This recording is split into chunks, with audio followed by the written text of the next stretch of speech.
Chapter 38. Chapter 38. Sander always considered himself a cautious person. It might be amusing that someone engaged in the criminal enterprise of smuggling thought this way, but at least he believed it. After witnessing others start haphazardly and getting caught, becoming employees of the entertainment district, he meticulously prepared for smuggling. He had established connections with the smuggling animal surveillance team, and even had influence with the port security team and, unbelievably, the security team of the administrative zone within the city. Among the criminals in this space city, there weren't many who moved as cautiously as him. Of course, Sander was a practical person and didn't believe he could commit the perfect crime. He intended to make enough profit to emigrate to another planet before the surveillance network closed in on him. However, he had no idea that an unknown entity would trample on his dreams with his goal almost in sight. Damn it. As Sander fled under the protection of a security guard, he cursed inwardly. He had turned off the cameras and asked the port security team to change their patrol route. Consequently, there was no one around here, not even androids. Of course, there were still functioning cameras, but he was afraid to run towards them. Just the fact that they had secretly infiltrated a place filled with logistics storage containers with several people in the dead of night was already enough to raise suspicions that they were involved in smuggling. Sander was well aware that smuggling was a serious crime in Megacorp. It was a real taboo. He could vividly picture the suffering employees in the entertainment district who were subjected to such crimes. I think we need to go to the police station. What? Going to the police means it's over for me. But we can't handle our opponent. It's better to request protection for now. Well, that's... Damn it. The security guard was right. Buying time was better than an immediate death.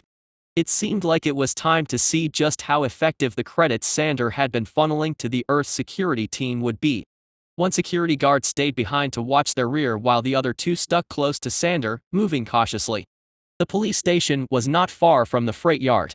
They moved stealthily between the massive walls made of containers. A scream came from behind. Sander turned to look, trembling, but there was no one there. Only the laser rifle the security guard had dropped remained. We'll run. With tense expressions, the security guards grabbed Sander. They practically carried his half-bent body as they hurried. In the distance, they saw a partly open metal gate within the chain-link fence surrounding the freight yard. Just have to cross that, Sander thought with hope. But as they were about to do so, one of the security guards stopped. Wait. Why? I heard something. At his words, Sander listened carefully, and he indeed heard some strange noise. Whenever the crane moved a container, there was a sound that could be likened to a hammer striking at regular intervals, but much quieter. Once you get out there, it's the police station. Run. What? I said run right now. At the security guard's command, Sander sprinted. Behind him, both security guards held laser rifles and kept an eye on their surroundings. Within a few minutes, the security guard's earpieces crackled with sound. The noise heightened Sander's fear several times over. He ran like a madman, losing his shoes in the process, but he didn't notice. The metal gate was right in front of him now.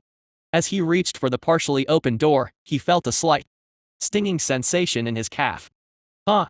Suddenly, his legs gave out and he slammed his face into the chain link fence. It should have hurt terribly, blood flowed so much that it should have been painful, but he couldn't feel any pain at all. What's going on? Only then did he realize that his body was completely paralyzed. Lying on the ground like a log, it finally revealed itself. Grrrrrrrrr. It drew closer to his face, drooling. Seeing the monster's dripping mouth, Sander involuntarily wet himself. It briefly growled and then lifted Sander's body. What the? Where are you taking me?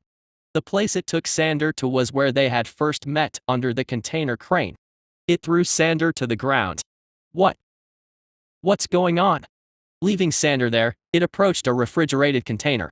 It was the container where the outsider was kept frozen. The guy standing in front of the container brought his head close to the terminal. What are you doing? Sander asked, unsure. After a moment, the person operated the small device on their chest, easily opening the container door. With a thud, they entered the container. An hour had passed since the person entered the container, and they still hadn't come out. Sander was becoming increasingly desperate. Please, can someone help me? He shouted. He knew he needed to escape while the person inside was preoccupied, but his body refused to move. He lay there, emitting an unpleasant odor, unable to do anything but wait. It smells. I brushed the shoulder stained with Broker S's discharged bodily fluids. I intended to intimidate, but I didn't expect him to be so frightened. I even deliberately stabbed gently to avoid shocking him too much. I shouldn't kill him just yet. Broker S is an important figure. Even if I were to devour him, it must be at the right time. Before dealing with the broker, I should handle this first. I was now inside the frozen container where the outspacer is stored. The container was packed with 20 cryogenic tubes. Broker S was outside and there were corpses scattered around. I needed to quickly consume the outspacer and clean this place up. I operated the terminal on the front cryogenic tube. As the cool air rushed out, the glass door opened. Inside was a creature that looked like a cross between a crab and a camel spider. About 80 centimeters in size, with a body resembling a camel spider, and all 8 legs were as long as the body, with 2 of the legs ending in large pincers. Its face had a long and pointed upper jaw, making it look like it was holding a sickle in its mouth. I thought it was a mutant, but it's not. The creature in the cryogenic tube was a type of insect. It wasn't listed, so I naturally thought it was a mutant. It's okay. It's just the same if it's not a queen. There shouldn't be any issues. I can acquire the desired traits from any type of outspacer. I tore the creature's head off and devoured it. It would be great if it wasn't so cold. The creature tasted like crab meat. To be precise, it felt like eating crab meat straight from the refrigerator without thawing it. Oh, should I call it crab stick flavor? Anyway, it had a taste that grew on me.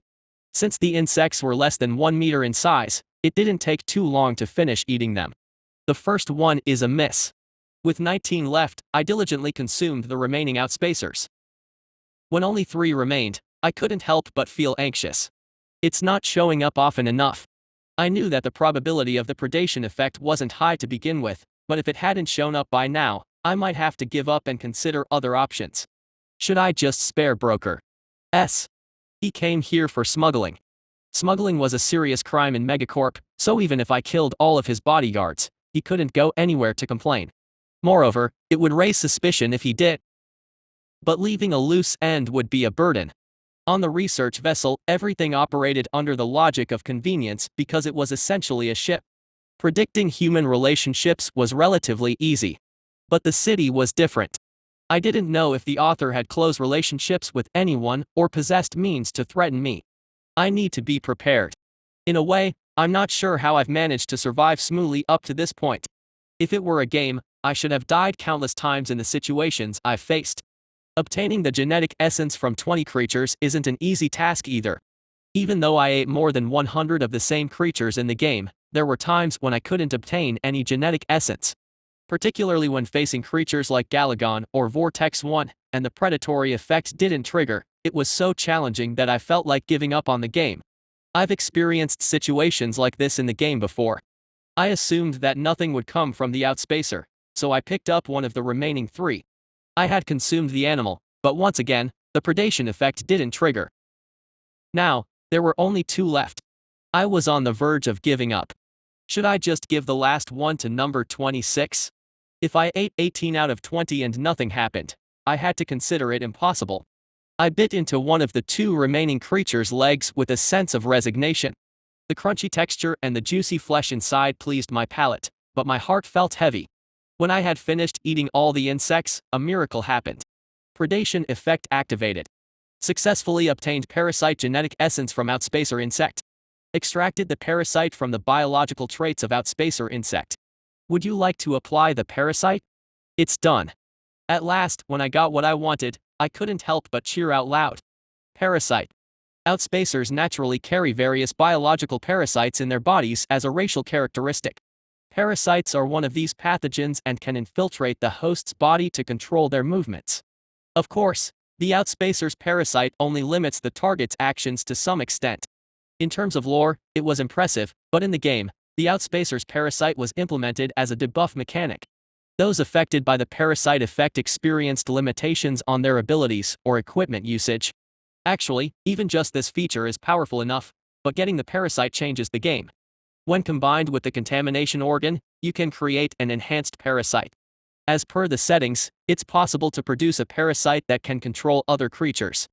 The contamination organ disappears, and the physical traits change completely, but I currently have a total of 11 physical-related traits. Since the type acquisition condition is having 10 or more traits, losing the contamination organ won't affect my type. Furthermore, the trait obtained by combining the parasite and the contamination organ serves as the key to unlocking a new type. The new types that open up are infection enhancement types, related to physical abilities, psychic enhancement types, and the newly unlocked type through the combined trait is the infection enhancement type. The infection enhancement type affects debuff-related traits like crowd control devices. Its intuitive effects may be lower compared to other types, but it's very useful for someone like me who prefers a stealth-focused strategy. Moreover, to evolve into a quasi-saint, I need to gather 4 types, so gathering one more is crucial. Therefore, my choice is clear. I immediately felt my body undergoing a mutation. The lower right arm, which used to house the contamination organ, grew thicker and bulged as if something like eggs was inside. Inside the arm, newly formed parasites wriggled and waited for their owner's command. Parasite trait has been applied. Can be fused with the contamination organ previously possessed. Fusion of parasite and contamination organ traits. Evolves into parasitic colony trait. Parasitic colony allows the creation of enhanced parasites at the expense of losing the effect of the contamination organ. Up to 5 enhanced parasites can be operated. P.S. I don't understand your love of this disgusting trait. There are currently 2 types that can be characterized. Psychic enhancement type, 5/6, infection enhancement type, 1/4. Alright. Now that I've obtained the desired trait, it's time to test its effects. After devouring the last remaining outsider, I exited the container. S, who had been diligently poking at the ground, looked up at me with a terrified expression. His face, now pale and almost yellow, clearly showed the fear of someone who had just experienced horror. However, he hasn't truly experienced fear yet. The real terror begins now. As I activated the parasitic colony, my lower right arm started to squirm and bulge as if it were trying to expel something. From the hole in the palm of my hand, black, centipede-like creatures emerged. W, what are you trying to do? Please, stop. S, who mixed screams with sobs, began to cry as I approached. His formerly chubby face had become disfigured, possibly due to the mental shock he had experienced over the past few hours. My hand got close to his swollen, half-faced visage. Then, I'll go. Broker S, or rather, Sander, lowered his head and left. The parasite transplant was successful. Now, Sander is mine. Still, it's limited to 24 hours. Once 24 hours pass, the parasite will automatically die, and so will Sander. This is because the parasite has taken control of his brain. Before the parasite dies, I have to replace it to keep Sander alive. Sander knows this fact. Without me, he will also die. He's a smart person, so he won't easily resist me. He might try to go to a hospital for an extraction, but his thoughts are known to the parasite. If he ever entertains malicious intentions, the parasite will secrete a substance into his brain causing excruciating pain. It's going to be incredibly painful. Sander has already experienced how excruciating that pain can be. He's unlikely to resist me too much. Moreover, I showed Sander how I dispose of corpses right in front of him. Being a smart person, he probably knows my intentions. Well, let's head back now. I took the lead with the bodyguards and returned home. Upon arriving home, number 26, who had woken up from its sleep, was waiting for me. Where did you go? ZZZZZZZZZZZZZZZZZ, I thought you might be hungry. Wow. It's a learning amoeba. As soon as I held out the food, he calmed down. As we shared a meal, I took out the neighbor's man's ankle from the refrigerator. As we enjoyed our late-night snack, the night faded away. Chapter 39. Global Security Team. TNC, the top security organization within the TNC Special Trade Center, oversees not only the police stations in each district but also the crisis management teams stationed in administrative districts. While it's not typically a bustling place, it felt very busy, perhaps because the assembly is just around the corner. What happened to the Star Union terrorists? When will the interrogation reports be released? Who handled Eden's fleet deployment request? Is this how you submit reports? All entertainment district security teams assemble in conference room 5. Documents scattered everywhere, and security personnel in uniforms hurriedly moved around. In the midst of the chaotic atmosphere, the only quiet place was conference room 4. The detective team under the Port District Security Team had been planning to apprehend the criminals they had been tracking for a while, leading up to the assembly. This was because Chief Administrator Layla Chamberlain had made it clear to the global security team that all potential threats must be eliminated. What happened to Broker S? After the assembly announcement, smuggling was halted, but suddenly, this month the numbers have surged. We've confirmed 6 smuggling operations in the past week. In fact, it can be considered almost daily smuggling. At this point, sudden increased activity? That's strange. Detective Team Leader William raised an eyebrow at his team's briefing. Broker S had been their target for the past 6 months. The evidence had already been secured, but they had failed to apprehend him due to the interference from individuals who owed him a considerable amount of credits. After the failure, they had been monitoring him closely, and now, with the assembly approaching, they had a chance to arrest him officially. Even corrupt officials, as noble capital and rulers of the space city, couldn't defy the direct orders from above. Has there been any change in the smuggling methods? That part is also peculiar. He mainly handled interplanetary smuggling, but the recent 6 incidents all targeted individuals within the city. Could it be due to stricter surveillance at this time? No, city transactions aren't very profitable. Broker S is a cautious individual. Would someone who maximizes profits from minimal transactions do something like this? They had a chance to make an arrest, but the fact that their target was coming out so sloppily made William uneasy. Will we be able to identify the trading partner? Who is it? It's someone we haven't dealt with before, a newcomer named New Face. New Face. We discovered him 3 days ago. He's a man who walks around in his pajamas, quite a ghostly character. Surprisingly, he never gets caught on camera. We're not sure if he's from the Space Dogs, but he seems like someone with professional training. We've tried to tail him several times, but he slipped away every time. Dealing with Broker S alone was already a headache, but with the appearance of this formidable new criminal, William sighed. Considering the deals Broker S had been involved in, it wasn't entirely unusual for the Space Dogs to take an interest in him. With S's skills, he could practically turn money into a miracle. However, William wasn't so sure. Why now of all times? This doesn't seem like S. There was undoubtedly a reason behind the usually cautious Broker S acting so recklessly. After organizing his thoughts, William gave instructions to his team. The ones who followed the pajama guy, compile a report and request the surveillance team for analysis. Get in touch with the port district to find out when he arrived. Keep an eye on Broker S as well. Just in case, he might try to contact the Space Dogs separately. Got it. Meeting adjourned. After the meeting ended, the team members left, but William remained seated, deep in thought. With one arm on the table, he picked up his communication device. Using a friend might raise suspicions, but the friend he was considering had been a former colleague in the same unit and had retired to work as a bodyguard. William knew exactly whom he was protecting. He's guarding Broker S. William left a message for his friend. 10:55. He should be arriving soon. I'm waiting with number 26 for Sander. Our location is near the boundary between the commercial zone and the port district. Unlike the entertainment zone, there are hardly any people out here after 9 p.m. since all the stores close. It's also closed to the secret passage. While there are cameras here, it's much easier to move around compared to the heavily monitored loading area. That's not the only reason I moved here. The reason for the change in location was due to the surveillance. 3 days ago, I met Sander near the cranes at the docks, disguised as the guy from the adjacent house. That day ended without any issues, but I sensed that the surveillance was watching us from a distance. Sander is under my control, making resistance impossible. The identity of the watchers was the police who had been chasing Sander all along. Getting caught by them would cause problems for me as well, so I changed the location and time. We're to meet near the boundary of the commercial and harbor districts at 11 p.m. Sander expressed his displeasure about me changing the location, but it was futile. The only thing he can do is obey me. There he is. The black refrigerated truck Sander mentioned was heading towards our meeting spot. The truck stopped and Sander got out, wiping the sweat from his forehead. It had been a week since he handed over the confiscated animals. His face had changed beyond recognition. He had lost almost 2/3 of his body weight, looking so emaciated that it was hard to believe. The cause of Sander's transformation was the parasite attached to his brain.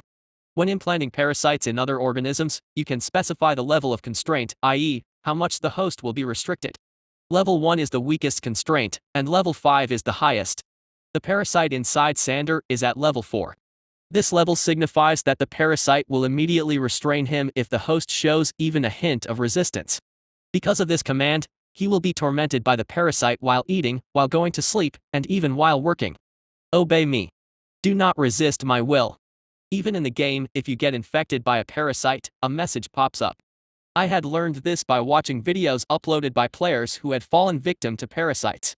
When infected, a message appears every time you perform a certain action. It's not a big deal on its own, but each message causes a certain amount of health loss. Therefore, if players couldn't get rid of the parasite using other equipment or abilities, they often ended up committing suicide. Suicide removes the parasite's effect as well. Here in reality, suicide is not possible. There's no way out except enduring the pain. I emerged from an alley near the meeting place, revealing myself to Sander. Although I had seen him several times, he still appeared uncomfortable and swallowed hard when he looked at me. However, he soon knelt before me, bowing his head. I brought the item you mentioned, so please. I might be frightening, but the parasite inside his head is probably even scarier. In 24 hours, he'll lose his mind along with the parasite. There's still some time left. I placed my hand close to his head and activated the parasitic colony. SSSSS. Then Sander's eyes rolled back and his mouth opened wide. Subsequently, the parasite emerged from his nostrils. The parasite that came out wriggled once and died on the spot. Good job. In place of the deceased parasite, a new one emerged from my palm. It entered Sander's body in the same manner as its predecessor. Cough, cough. After a while, Sander, who had regained his composure, coughed forcefully. He seemed to shudder as he looked at the parasite spread out on his knee. I stared at the trembling Sander for a moment, and then he cleared his throat and handed me a document.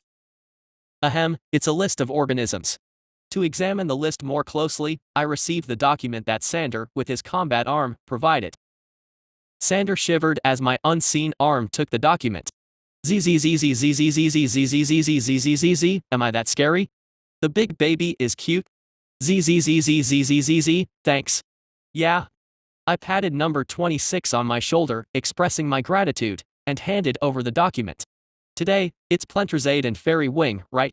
Plentrazade resembles a stegosaurus in appearance but is classified as a plant-based organism rather than an actual dinosaur. It also possesses the unique trait of robust vitality, which is my second acquired trait. 5 Plentrazades. It's not a lot. Plentrazades are large creatures, so it's not easy to transport many of them by truck. The truck's capacity is probably limited to about 8 of them. Next is a fairy wing. Fairy wings are typically carnivorous birds about the size of a human palm. They lack eyes and resemble blue crows with hooked beaks. They are also known as flying piranhas. Huh. A mutant. A mutant fairy wing. It's a creature I've never encountered in the game.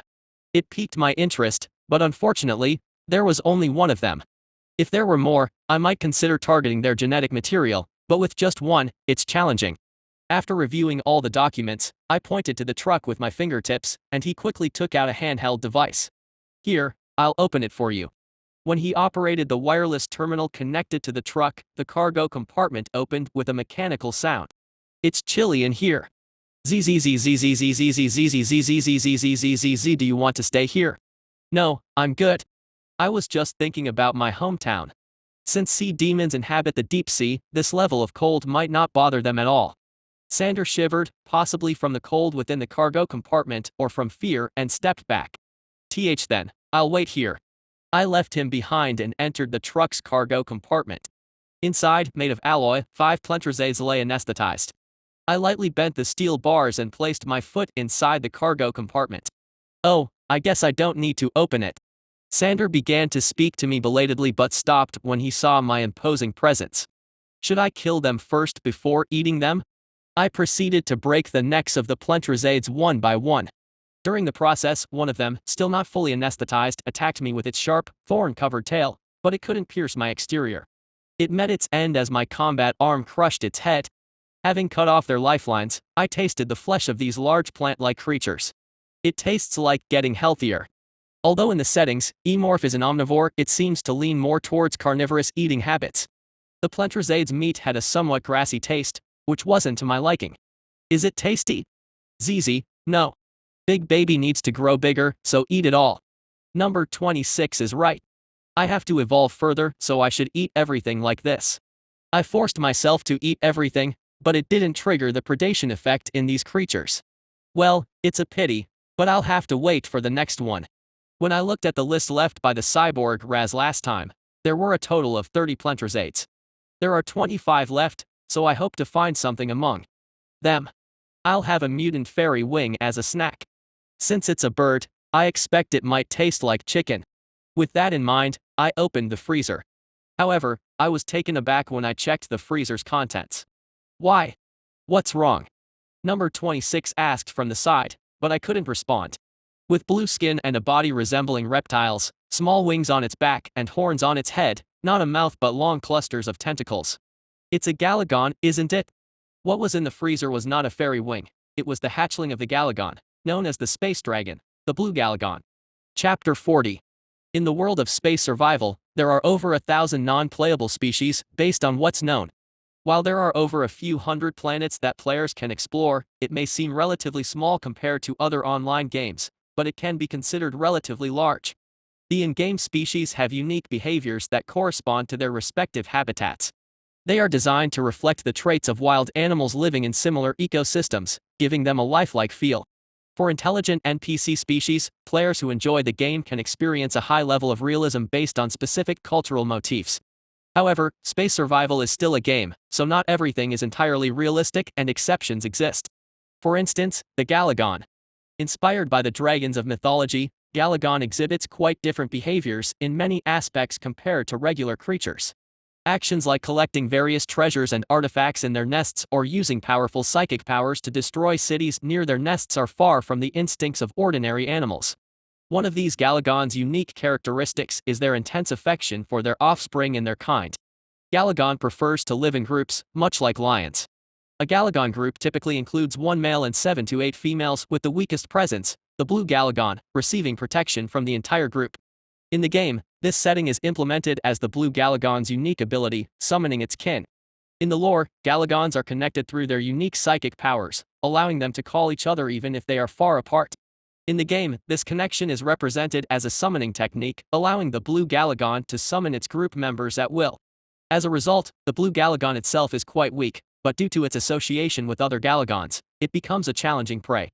High-level players might find it easy to capture a blue Galagon that is hard to find, but the kin summoned by the blue Galagon are not considered real creatures but rather summons, so players cannot obtain items or attributes from them.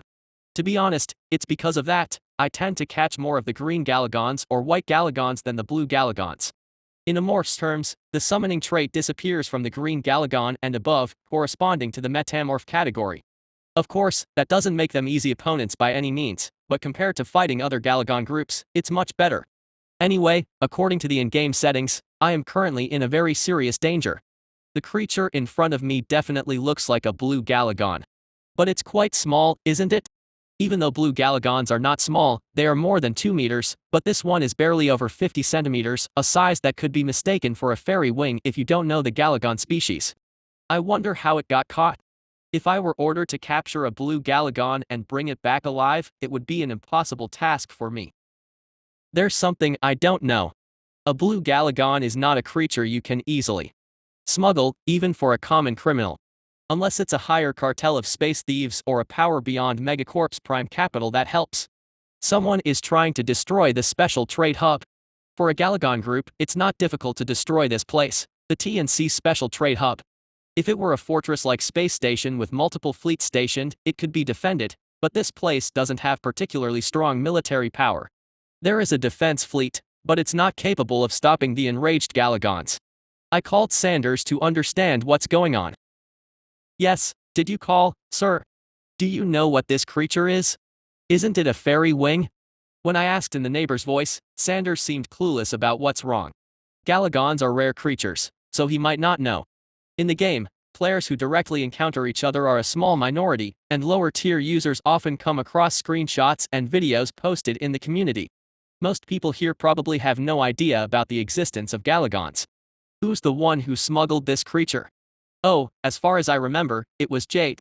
A person named Jade Russell. Russell. Yes, he was imprisoned in the juvenile detention center and escaped not long ago. Russell. The last name sounded familiar, but I couldn't quite place it. Oh, Arnold Russell. He was the steward of Si-hyun Eugen and served as the crisis management officer on Samuel's research ship. Si-hyun Eugen, who fought me, possessed the claw trait of white Galagon due to a gene transplant. Since she couldn't have raised Galagons herself, her faction must know the locations of Galagon habitats and nests. If that's the case, it wouldn't be too difficult for her subordinates to sneak Galagons in. That means a noble capital, the Eugen family, plan to attack the city of the T and C family, which belongs to the same social class. I've seen a similar scene somewhere before. I've encountered similar situations in the game many times. It's the event that Megacorp players look forward to the most. Civil War. By the game's design, Megacorp is governed by 7 dominant families. The 5 families under Noble Capital and the 2 families under Prime Capital compete to become the sole rulers, sometimes leading to violent conflicts. Is there a festival in this city? Yes. Are you talking about the council? The council? Yes, it's scheduled for the Prime Capital directors to gather to decide the next Megacorp CEO. There are 23 days left until the council is held, starting from today. As I listened to Sander, I started to understand. The highest leader of Megacorp is determined through an election. If the 5 families under Noble Capital nominate candidates, the directors of the 2 families under Prime Capital vote for the CEO. In the game, Megacorp players strive to gain power in their factions to secure the CEO position when their family is nominated. Or perhaps they might want to manipulate things to prevent the other candidate from becoming CEO. It's one thing to do that in the game, but in reality, it's a different story. Si-hyun Eugen probably ordered her subordinates to smuggle the Galagons ahead of the council announcement. Afterward, they plan to kill the Galagons in line with the council's schedule. As T&C is currently a competitor to the Eugen family, her actions aren't entirely incomprehensible.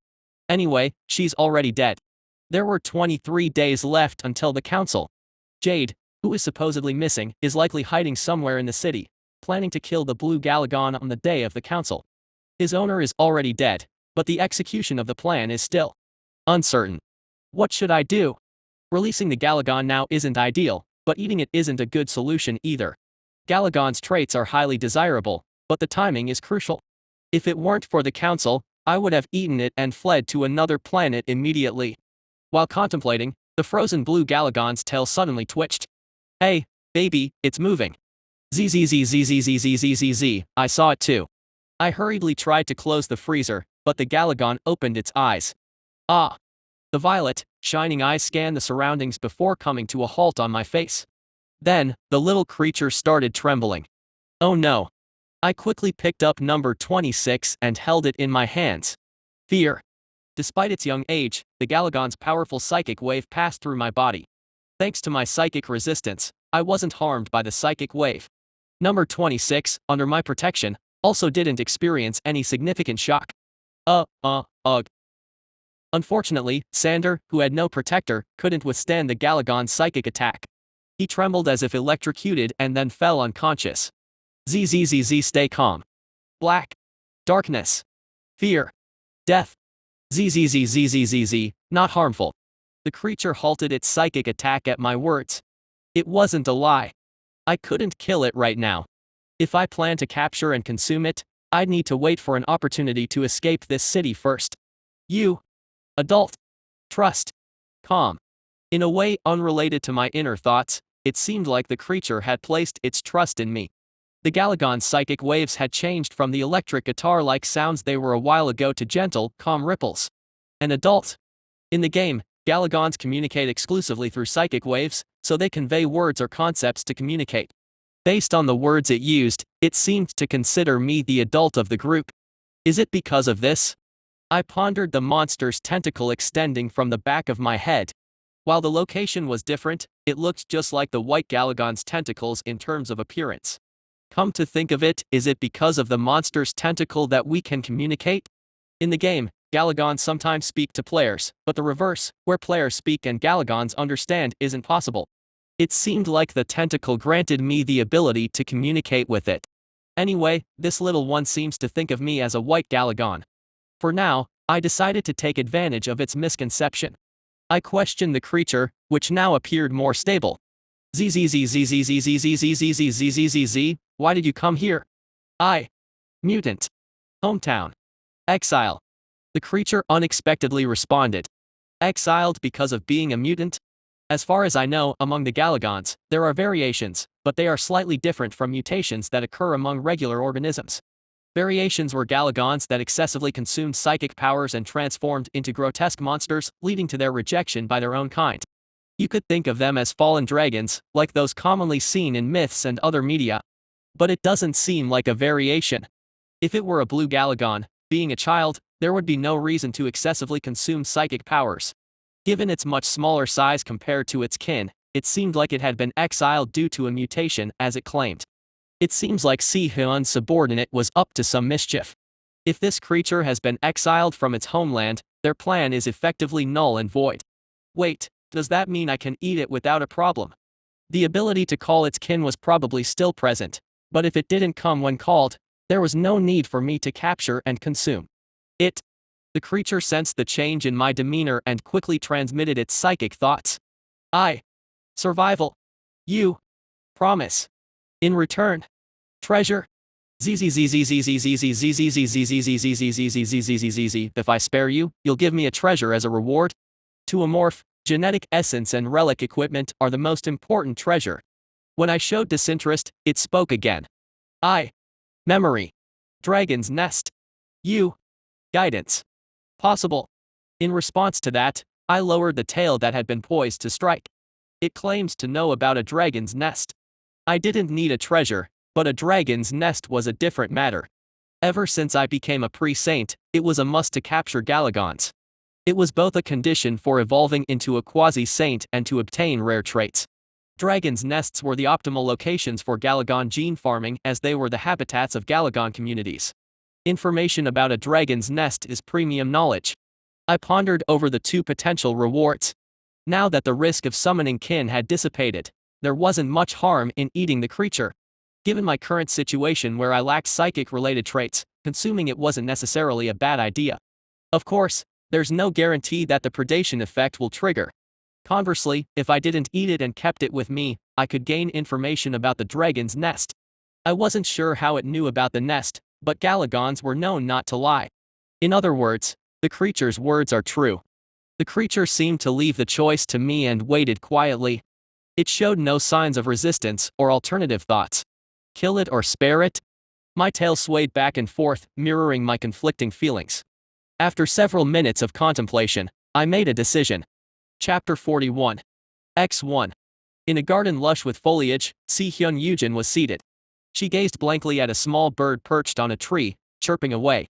Suddenly, attendants emerged from somewhere, pulling a cart filled with food. "Miss, it's mealtime," said the butler. Si-Hyun turned her head at his words. The hologram of the garden vanished, replaced by a pristine laboratory that resembled pure white snow. The attendants set up a makeshift dining table and placed dishes of food on it one by one. The butler introduced the food with a courteous demeanor. The main dish is roasted duck with maple sauce. In the Star Union, the ownership of personal property and luxuries was prohibited. The Cybernetic Council had decreed that all cyborg citizens could only consume prescribed food and nutrients. Because of this, even in the capital city, it was difficult to obtain any ingredients that deviated from the ordinary. Si-Hyun looked down at the food on her plate with an indifferent gaze as if obtaining such hard-to-come-by food in X1 was as challenging as catching stars from the sky. Miss, this is one of your favorite dishes." She knew it too. She recalled how much she longed for this dish when infiltrating the space dogs. "Yes. It's a dish Si-Hyun Yujin likes." As if reading her mind, the housekeeper's voice became stern. "Miss requested that we replicate all of her habits, clothing, and even her favorite food and match everything perfectly. Miss mentioned it was necessary due to the side effects of clone technology. In an era where humanity could travel at near light speeds, there were still uncharted territories. One of them was the production of cloned humans. Even for the Yujin family, which had advanced genetic science to the extreme, the forbidden act of manufacturing cloned humans was no easy feat. Creating a duplicate that was physically identical was achievable, but making one that thought and acted the same way was an entirely different challenge. Moreover, transferring the memories of the original to the cloned human to make them behave exactly the same way was considered an endeavor beyond science. Si-Hyun Yujin had found a solution that relied on something beyond the realm of science. She had learned a method from a cult leader to use psychic powers to transfer memories and souls. This peculiar individual, who referred to themselves as the Veil instead of their true name, had taken on the request of Si-hyun's father, Jungwoo Yujin, and taught her many things. He was knowledgeable not only in combat techniques but also in various types of equipment and even the genetic varieties and applications of various organisms. His teachings included methods for protecting and transferring memories and souls using psychic powers. Thanks to his guidance, she could even maintain her sanity when forced to become a shadow by external forces. She picked up a garlic clove fried in duck fat with her fork and put it in her mouth. The slightly sweet and crispy taste stimulated her taste buds, but she couldn't feel any enjoyment. This isn't my pleasure. The technology to transfer the soul was clearly successful. All the memories she had until her death were perfectly transmitted to the clone's body. But why am I having these thoughts? Bale hadn't told her about such side effects. He talked as if it were an easy, straightforward process that anyone could do. Of course, Si-hyun wasn't naive, so she anticipated that simply transferring the soul with psychic power wouldn't be the end of it. Given the right conditions, this technology could essentially make a person immortal, so she was certain that there must be some unknown side effects. So, she utilized the precise engineering technology of the Star Union to create a machine that would readjust the clone's brain to match her soul and memories. Thanks to this, she was nearly indistinguishable from the original now. The only significant difference was that the genetic modification wasn't quite complete. Furthermore, she had provided detailed instructions to her subordinates on how to manage the clones and how to handle the transplanted clone souls. She had made thorough preparations to be able to respond perfectly to any potential side effects. However, she couldn't have imagined that she would feel this uncomfortable in her own body. Even during meals, the thought that she was consuming something Si-hyun Yujin liked didn't leave her mind. Damn it. After forcing herself to finish the meal, she received a report from her subordinates. The council will convene in a short while, right? Yes. According to intelligence, Akira Yujin is also planning to visit the T&C Special Trade Center in the tourist district. Tourist district. That old man even enjoys jokes now. She muttered coldly and then fell into thought. Akira is a gentleman who cherishes his life to the point of paranoia, but he's not a coward. He's unlikely to remain hidden on Earth during the council, a massive event. Akira moves with more than one shadow every time. He may not know, but Si-hyun saw through the weaknesses of the shadows. Even the weaknesses of Code Black, stronger than her. Even in her extremely weakened state, she was confident that she could defeat at least one shadow with a lower code than hers. What about the Galagon transport disguised as a fairy wing? According to Jade's report, it's still in the city. If there are shadows even while Galagon is attacking, that old man will try to escape one way or another. The likelihood of that is high. The original plan was for her to personally eliminate Akira's escorts and then escape, leaving the rest to the enraged Galagon. With rival companies, Noble Capital and Prime Capital, unlikely to protect Akira, once his guards disappeared, he was as good as dead. The old man doesn't know if I'm still alive. No matter how formidable the Code Black was, he wouldn't think that a clone of a deceased person was planning to kill him. By exploiting this, even in her weakened state, she had a good chance. By using this to her advantage, even in her drastically weakened state, she had a fair chance. It's an opportunity to eliminate many nobles of Prime Capital, including Layla Chemblin. Given her physical condition, it's a task she can't postpone or delegate to others. How will you proceed? The plan remains the same. Inform Jade that there are no changes. Understood, miss. She dismissed her subordinate and clenched her fist. That bastard. All the pain, confusion, and turmoil she was going through were all because of that guy. She vowed to turn the monster who killed her into minced meat. 2 days had passed since Sander offered me a mutant Galagon, but I didn't kill it. Getting the nest is a better reward. Eating Galagon's flesh is quite a gamble. If luck is on your side, you might gain powerful traits, but if not, it's all over. On the other hand, making a deal with the creature meant getting nothing immediately, but evolving to the next stage would be much easier. Finding Galagon's nest is incredibly difficult. Thinking back to the struggles of searching for Galagon's nest during the game, knowing its location was an advantage. Of course, the creature had to stay alive until then. Big baby, look. Number 26, perched on my shoulder, spoke to me as I was lost in thought. Today, I handed over one of the prey Sander received to number 26. I did this to help number 26 ours grow. I mainly passed on creatures that had undesirable traits or a low population, making it difficult to expect a predatory effect. Coincidentally, I wondered if number 26 had met all the growth conditions, as it had grown another tentacle. Thanks to this, it now had 3 tentacles. Big baby, I've got a new arm. ZZZZ, indeed. Number 26 seemed quite pleased with its growth from the food I provided, and it continued to proudly show off its tentacles. Whenever the slender tentacles waved in the air, they emitted violet, semi-transparent energy that lit up the surroundings before vanishing. It has definitely gotten stronger than before. I couldn't precisely gauge 26's level of growth, but the fact that I could easily observe its increasing strength visually was undoubtedly a good thing. Me. Food.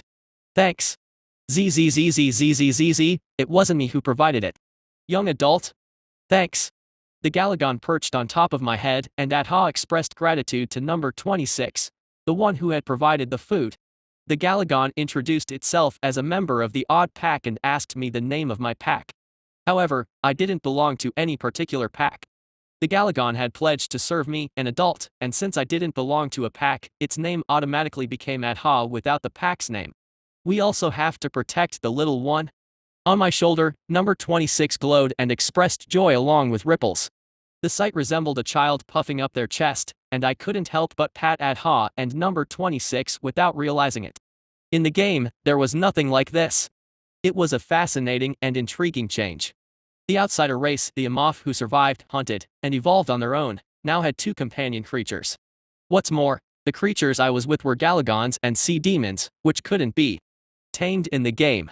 When I first arrived in this world, I had 3 main goals: survival, hunting, and evolution. Achieving ascension was also part of the plan. These goals remain unchanged to this day. However, the path to reaching them has deviated significantly from what I initially imagined. Perhaps I'm changing along with this world. So far, the most common food I've consumed is humans. Their genes could be having an impact on me. Humans are social animals. They don't survive independently, they form groups. Among animals, there are species that mimic the appearance of their predators as a survival strategy. Maybe I'm evolving to adapt to the humans I've been interacting with. From an independent amorph surviving on its own to a predator that forms a society to hunt, that's the idea.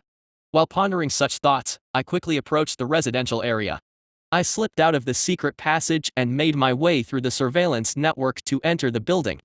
As I tried to climb the apartment building's exterior wall, a stranger's presence registered on my auxiliary systems. A man was standing in front of the neighboring apartment. His rough appearance and the tattoos on both arms didn't make him look like an ordinary civilian. He seemed more like someone involved in less legal activities. He appeared to be waiting for someone, tapping his foot impatiently against the corridor wall. I couldn't identify him as a policeman, and I was curious about who he might be. I signaled number 26 and Adha to stay hidden momentarily and activated my disguise mechanism. I strolled down the corridor in the guise of the man from the neighboring apartment. He glanced at me. "When the hell are you coming?" he grumbled, apparently unaware that I was not who I appeared to be. I wondered if the landlord knew what his tenant looked like. Should I ask him? Pretending to enter Laz's apartment, I decided to strike up a conversation with him. "What's the matter?" "I don't know, just go in and get some sleep." "Do you have business with my neighbor?" He glanced at me with an irritated expression and then sighed. "Do you know this guy?" "Yes." "Damn it, do you know this guy's been fooling around with my girlfriend?" "I see. I've been in a lot of relationships, so I've put a little tracker on her communication device. She hasn't been in touch for a week, and when I checked, it said she was in this house." He said this while showing me the screen of his communication device. It displayed an internet map. The map, simplified to the residential zone, had a red mark pinpointing this very location. "Take a look now. It's clear that someone is inside, but they're pretending not to be." "I see. This was completely unexpected. I never would have guessed that Lloyd had a boyfriend. Given his proclivities for indulgent entertainment with loss, I never thought he'd have a separate lover. No, maybe it's for the best." I pretended to ponder while secretly scanning the entire apartment complex with my auxiliary systems. I couldn't detect any signs of police or android presence nearby. The man's actions were undoubtedly suspicious. Not reporting his girlfriend's disappearance to the police and coming to investigate alone made it clear that he was likely involved in something illegal. Perhaps she went out to buy something. I've been waiting for ages. Don't worry. Why don't you wait at our place for a while? She'll be back soon. He glanced at me, inspecting my appearance. When his gaze reached my face, he flinched slightly but soon nodded. It probably doesn't matter. My artificially generated physique, crafted by the disguise mechanism, was more petite than the man's. Although my face might look unusual, I believed it was sufficient to handle any potential issues. As I opened the door, the man entered without any further suspicion. I hid on the other side of the corridor, peering out just enough to signal 26 ho and ad ha with a flick of my finger. What the hell, clean up this place. I'm sorry. And you, what's with that god-awful smell? As the man turned his head toward me, his expression hardened abruptly. Before he knew it, number 26 and ad ha were blocking the doorway. Didn't you ever hear when you were young not to follow strangers? I closed the door. Chapter 42. The Harbor Zone Security Team, under the command of Detective William, has now arrived in the residential zone. Despite sending messages, his friend has not responded for over a week, prompting him to visit his friend's home in person. No matter how busy he is, he always kept in touch. Someone who goes silent for over a week signifies there might be a safety concern. William knocked on his friend's door. With no response after waiting for a while, he pulled out a concealed device from his pocket. This device was a hacking tool that he had secretly acquired with his authority as the team leader from equipment confiscated from criminals by the security team. After connecting the device and manipulating it, there was a clicking sound from the door. William unlocked the door and entered. William's friend, being a former soldier, had kept everything neat and tidy. However, the corners of the house had a musty smell, probably because the place hadn't been ventilated for a while. Upon closer inspection, it seemed like no one had been walking around for a considerable amount of time. The only sounds breaking the silence in the house were the virtual TV noise from the next-door neighbor and William's footsteps. His attention was drawn to a coffee cup left on the table. Some leftover coffee. The cup had marks from dried, evaporated coffee. It was evidence that it had been sitting there untouched in the dry room for an extended period. Something must have happened. With this conviction, William began his search. He thoroughly inspected every place where his friend could have hidden weapons and equipment, such as inside closets, under the bed, and so on. The result, he confirmed that some weapons and equipment were missing. Armed and gone, either missing or deceased. He had already checked all reports of violence in the harbor zone before coming here. None of them involved firearms higher than laser rifles. In other words, his friend had been eliminated discreetly. That man in his pajamas, part of the organization. According to recent reports, the individual who met Broker S was replaced by someone else. It was clear they were trying to avoid police surveillance and make efforts to escape the situation. William contacted his team through the communication device and then sat down, opening the laptop he had brought with him. It's me. After sending the surveillance team, how did things turn out? The police had diligently tracked Broker S and the mysterious man, but they failed to capture them on camera. The man was exceptionally elusive, as William's team member had mentioned during the meeting. As a result, the surveillance team could only provide a composite image based on the police officer's recollection. This meant the surveillance team had to painstakingly compare these faces with those recorded by city cameras. The newly appeared individual is still under analysis. What about the guy in pajamas from the initial encounter? That case is already completed. We've compared faces from citywide cameras with those appearing in the vicinity of the Special Trade Hub. We've identified 20 similar individuals. Their profiles are being sent to you. A message soon arrived on William's laptop, indicating the file's arrival. While examining the 20 profiles, he furrowed his brows. Commercial zone laborer? This guy doesn't have any priors. No criminal record to speak of. He looks exactly like that guy. What about his workplace? We tried contacting them, but he hasn't shown up for quite some time. Since he's a casual laborer, it seems they don't pay much attention to his absence. William wanted to press for more information, but he held back. In the T&C Special Trade Hub, the low-capital workers were practically treated as parts rather than humans. With the constant influx of people into the city, employees were not closely monitored. He also knew that it wouldn't change anything. This diseased city wouldn't change, no matter how much he questioned. It's a sick and decaying city. Not everyone in Megacorp approved of the oppressive system. There were those who had had enough of the society infiltrated by inhumane principles, and they sought refuge in Starunions or space dogs. William, being a military veteran, wasn't fond of the fact that more people died in the entertainment zone than on the battlefield. However, he firmly believed that his duty was to serve Megacorp by apprehending criminals who harmed society. He shook his head, dispelling these pointless thoughts. Over the communication device, he gave instructions to his subordinates waiting for a response. For now, send a team to the man's workplace for further investigation. Re-investigate the other 19 individuals, their workplaces, residences, and relationships. Yes, sir. Since I'm in the residential zone, I'll check it out myself. Yes. Wasn't today your day off? We don't get any days off in our line of work. Anyway, good job. William ended the call and closed his laptop. Before leaving the house, he quietly bowed his head in the direction of his friend, who was most likely already deceased. Your vengeance, I'll take care of it. According to the records, the man in pajamas resided in an apartment near this location. Just like his friend's place, the apartments in the residential zone were far from luxurious. They were built with cheap materials to reduce costs, which led to various issues. Among these problems, soundproofing was the worst. It's so quiet. Even considering it was daytime, this level of silence was a clear sign that something was amiss. It was as if no one lived on the entire third floor. Tense, William drew his laser pistol. He took a deep breath and then knocked on the door of his destination. There was no response. He knocked a few more times, but there was no sound from within. Out for a walk? Normally, he should have waited for a search warrant, but William didn't. Waiting for a warrant and then having the guy escape would only complicate things. Determined, he pulled out his hacking device again. With a quick crack, he opened the door. Upon entering, he sensed a familiar smell. The smell of blood. As a veteran and a detective, William had no trouble recognizing the sickening and repulsive smell. Unlike the smell, there was nothing unusual in the house. It was not as tidy as his friend's place, but it was reasonably well organized. However, William felt as though this neatly arranged home was a model artificially constructed by a murderer to hide evidence. Is there nothing here? The smell persisted, but there was no concrete evidence to be found. William considered getting a search warrant and returning, but then he thought about the possibility of the suspect escaping.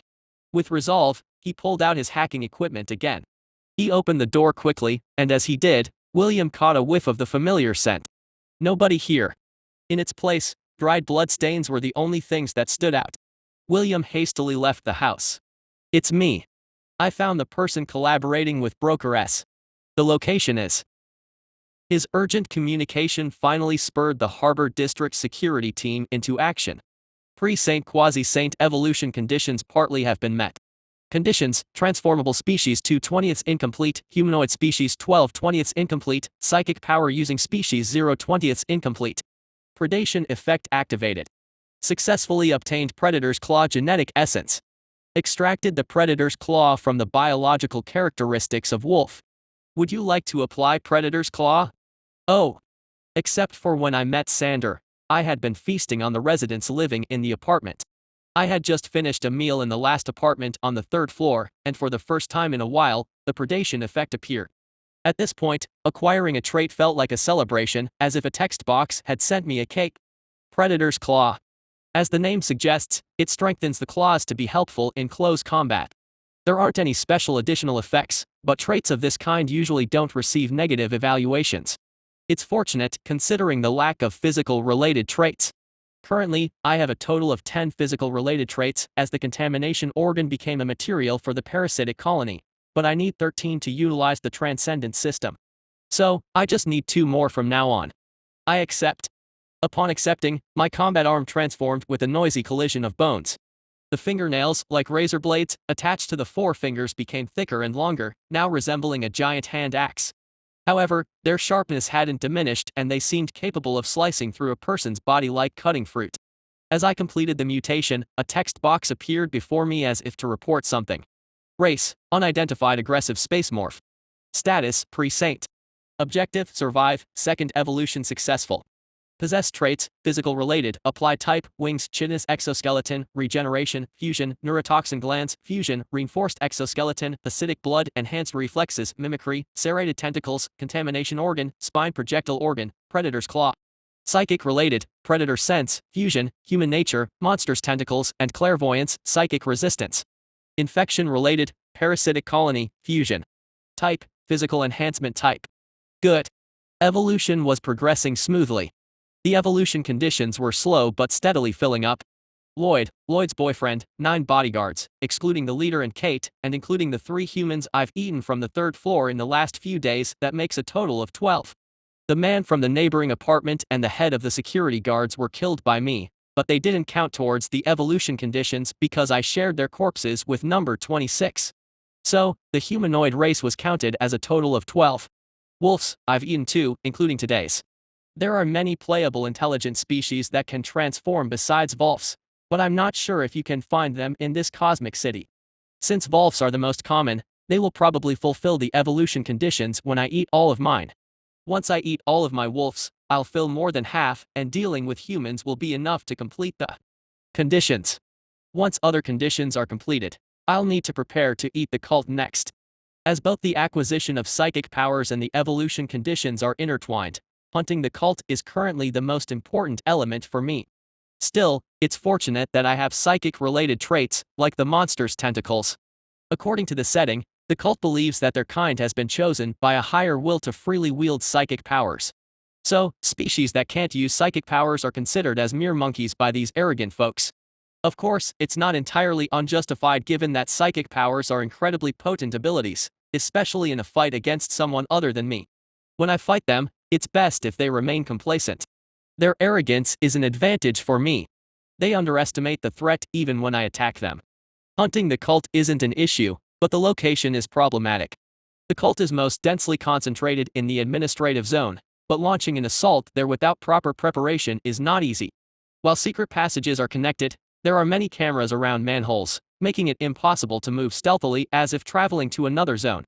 I should target other places before tackling the administrative zone, as it's too burdensome to assault them before they become even stronger. The attack on the administrative district will probably take place after acquiring the psychic enhancement type. Until then, the commercial district is the place I consider an alternative. Cults don't like the entertainment offered by Megacorp, but they go to the commercial district frequently because they go crazy for artifacts and valuable equipment. Especially with the recent influx of cults due to the council, fulfilling the evolution conditions there shouldn't be a problem. Even if the surveillance is strict, it's still much better than the entertainment and administrative districts. Of course, the likelihood of getting caught will increase, but there's no other choice. Once the residential district is cleaned up, I'll nest in the secret passages before the contamination devices disappear. The spores I planted in the secret passages have grown significantly. Additionally, if I install nests in the area near the port district and the residential district where I frequently visit, I should be able to monitor the movements of the enemies without any problems. I'm planning out what to do next, but my auxiliary sensors have picked up a faint footstep sound. The 3rd floor was completely empty, so there shouldn't be any footsteps. As I left Wolf's apartment, I saw a man disappearing down the corridor on the other side. Instead of immediately chasing after him, I focused my auxiliary sensors on him. The location is apartment C3 in Block C. This perpetrator is related to Broker S, and he's a heinous criminal who also killed armed security guards, so hurry and provide support. Thanks to my super senses, I could faintly hear what he was shouting into his communication device. Is that a police officer? From what he was saying, it seemed like he was a police officer who had been tracking Sander. I'm not sure how he found out, but he also knew that I had killed the security guards. I got caught earlier than expected. I was planning to fulfill the humanoid species condition here, but it seems like it'll be difficult now. What do I do? I had 2 options: escape or confront them. No, escaping now would be difficult. Since he had already requested backup, leaving the apartment would not be easy. Even if I managed to get out, if I were caught in the secret passage during the escape, it would be an even bigger loss. The secret passage is my last line of defense, so I must avoid being caught there at all costs. So, there's only one way forward. Fight them. I need to take down the people who entered this place and seize the opportunity to escape. They are overwhelmingly superior in numbers, firepower, and all aspects, but being strong doesn't guarantee victory. Seeing the people I cruelly murdered might make them hesitate, and when the enemies are in confusion, that will be my only chance to escape. I woke up number 26 and Adha who were taking a nap. Big baby, what's going on? I'm tired. ZZZZZZZZZZ, enemy is coming. They might think they've already captured me, but there's one thing they don't know, a morph is a hunter. Chasing and hunting are what a morph excels at. Ambush. How the apartments that provide comfort and shelter to the residents transform under a morph's influence. What happens when humans enter a morph's territory without knowing? They'll find out soon. Chapter 43. The enemies still have some time to arrive. Before that, let's think about how to prepare the meal. Currently, I'm in apartment C3 in Block C. The structure here is a corridor-style apartment with a corridor on each floor, and each floor has 6 apartments, allowing for a total of 6 households. The apartment structure goes up to a total of 6 floors, excluding the basement, where facilities like generators and shared laundry are located. There are no elevators, and movement is possible only through the stairs at both ends of the corridor. They'll probably check the structure over there as well. Even if they don't, it shouldn't be a big issue since they have an android that can input apartment data. But androids have their weaknesses. Androids are very smart but lack autonomous thinking since they operate based on predetermined programs.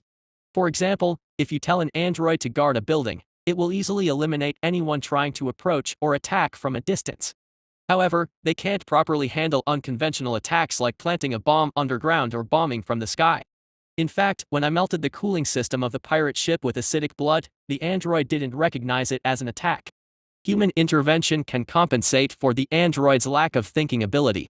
The enemies are likely to deploy a mix of androids and enhanced police officers wearing combat suits. In the game, Megacorp players were evaluated based on their ability to balance Hulk mutants, humans, and androids. Megacorp is considered a powerful species in the game due to its flexible playstyle. Players could either modify their own genes to play like the cultists or use the higher ability to command a large number of troops like the Outspacers. This place isn't a space fortress, so there won't be Hulk mutants. It will probably be a combination of humans and androids. The problem is the level of their armament. I recently confirmed that the androids are armed with Gauss rifles. Assuming the police have similar weapons, they are likely to be equipped with combat suits along with Gauss rifles. Since this city is wealthy, they'll probably come wearing intermediate or higher level combat suits. If I were on Earth or Mars, I would have to fight elite soldiers equipped with plasma weapons and advanced combat suits. However, this place doesn't have weapons that advanced. Still, it won't be easy. Laser weapons can't harm me, but Gauss rifles are a different story. I can defend against the main ammunition of Gauss rifles, tungsten rounds, thanks to the flesh reinforcement type. However, the real advantage of Gauss rifles lies in their ability to switch ammunition to suit various threats. If they use specialized rounds designed to enhance penetration, my outer shell won't stand a chance. I need to finish this quickly before the enemies realize. I calculated where in the apartment to target the enemies using my auxiliary systems when I noticed 26 and Adha entering my sight. Come to think of it, these guys are also predators. Both sea demons and galagons belong to the category of high risk and PCS. One is treated as a sub-boss and the other has a nickname, Dragon. Both of them are still young, but it shouldn't be too challenging for them to hunt the police. Number 26 has recently matured, so using psychic powers shouldn't be too difficult. Adha is a galagon, so as long as it doesn't get attacked, there shouldn't be any major issues. If they can accurately target vital spots even with modest psychic abilities, they can easily kill their enemies. I just need to instruct them on where to aim. ZZZZZZZZZZ, come here, guys. I gathered them around. Night had fallen in the space city just like any other time. As the black curtain adorned with starlight descended over the entire city, the residential zone was an exception as it lay outside the curtain's reach. Unlike usual, the residential zone was illuminated as if it were an entertainment district created by humans. There was a profusion of lights on armored trucks, headlights mounted on the reinforced suits worn by the police, and a multitude of colorful lights emanating from various electronic devices that banished the darkness. But the commotion wasn't just about the lights. Sounds more fitting for an entertainment district than a residential zone filled the apartment complex, the police radios, the heavy footsteps of armed androids, and the sirens of police cars. Hey, William. Are you out of your mind? The head of the Harbor District security team yelled at William. William, who had been silently inspecting his own reinforced suit, looked at him with an indifferent gaze. What's the matter? Why in the world did you call the armed police just to catch one run-of-the-mill troublemaker working with a broker? Don't you realize this will escalate the situation? William knew well that the head of the Harbor District security team was as greedy as his round belly. He was also aware that a considerable sum of credits had been squandered by Broker S among the bulging layers of fat. Moreover, you searched the material storage team, which has nothing to do with this. This is a clear abuse of power. William, who had left the apartment during the day, immediately relayed the information he had collected about Broker S to higher authorities, not the Harbor District security team, but further up to the Earth General Security Team. As a result, due to the sudden arrival of the police, the material storage team was in complete chaos. Broker S, or rather, Sander, was urgently arrested, and those connected to him were one by one locked up in custody. The material storage team Sander displayed unusual symptoms following his arrest, seemingly shocked by the fact he was being apprehended. Currently, he is in a state of unconsciousness. Having completed the inspection of his reinforced suit, William checked the special ammunition for the Gauss rifle and asked, "How did you know about that?" "What? None of us on the team reported the fact that the material storage team was searched to the Harbor District security team." "How did you know about it?" That's. And there's a misconception on your part, team leader. The one who's allied with S, or rather Sander, is not just a run-of-the-mill troublemaker. What? That person killed the military-trained bodyguards escorting Sander. What did you say? I didn't hear anything like that. Naturally, you didn't hear it. I reported it directly to the Earth General Security Team earlier. They took the matter seriously, so they responded to my request for support. What? Do you realize what you've done? This is a disaster. A disaster. At that, William grabbed the former superior by the collar. He bared his teeth like a wolf and growled, "Did you think no one on the top knew that you had conspired with the broker? You're done now." Eek. William didn't want to continue the conversation with his former superior, who had turned pale. Leaving him to his fate, William approached the armed police officers who were in the middle of their briefing. The team entering the apartment consisted of 12 armed police officers and 6 combat androids. Each police officer had a number from 101 to 112 written on their chest, and the androids had the letter M followed by a number engraved on their heads. Among the androids, M01, with the number 01, welcomed William. "I'm William, head of the Harbor District Security Team. Nice to meet you." "Nice to meet you, head of the Harbor District Security Team William. I am Android M01, affiliated with the Earth General Security Team. I may be an android, but I am currently leading the operation, so you must follow my orders." "Understood." After a brief introduction, M01 explained the operation to the armed police officers. The objective was to apprehend the organization members who were involved in dealings with Sander and to collect evidence. Everyone, including the police and androids, knew what the organization members looked like. Pictures and profiles of these individuals were shared before Sander had any dealings with them. Furthermore, information about the surviving residents in apartment 3 had already been shared. As William was preparing to enter with the other police officers, M01 called him. "It seems you aren't aware, head of the Harbor District Security Team." "What do you mean?" "The higher-ups have provided the new reinforced suits to the armed police officers. They've been upgraded in all aspects, with enhanced internal healing and enhancement effects." "That's good news." In addition, these suits come with a small psychic shield device. "Please press the violet button on your forearm." When William pressed the button on the terminal, a translucent oval shield popped out from his left arm. It's a psychic enhancement device created in collaboration with the Garmalda family. They sent it a few days ago to congratulate this council. "I appreciate it." With that, the conversation ended. Now, all that was left was to proceed. "I hope this goes well." The adversaries couldn't possibly anticipate that the police were equipped with new gear. Furthermore, the armed police officers from the Earth General Security Team were battle-hardened soldiers. To top it off, combat androids were providing support. It was a game they couldn't lose, even if they wanted to. "We'll proceed. Activate the masks." With that command, all the police officers put on the masks attached to their reinforced suits. "We'll start the search from the first floor corridor. Just in case, we'll leave 3 personnel on each floor." As they were about to start searching the second floor, a noise came through the communication device.